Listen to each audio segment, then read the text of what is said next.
Thank you for checking out this little teaser of the history of the papacy and church. Here's a little taste of what's coming up soon on the History of the Papacy podcast.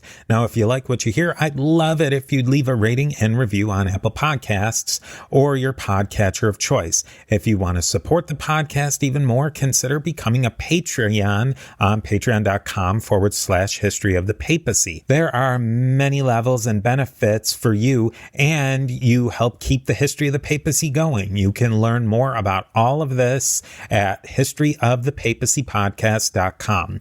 With that, here's another piece of the mosaic of the popes of Rome and Christian church, and I will definitely be talking to you more soon.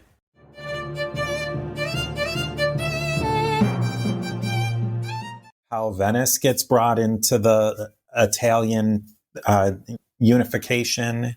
Yeah, so here's where the story of the Italian and German unification really intertwine, because the Prussia had created basically what was the strongest power of Germany in northern. They had created basically kind of a confederation in northern Germany, but they knew that the only way to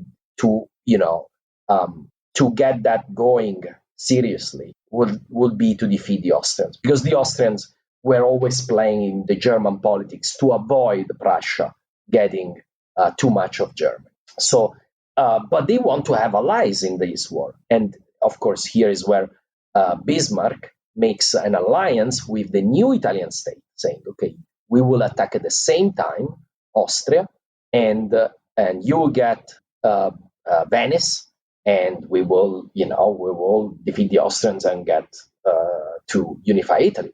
Unified Germany. So this war starts only 5 years later, in 1866, and by Italians is called the Third War of Independence. Everybody else knows it as the Prussian-Austrian War.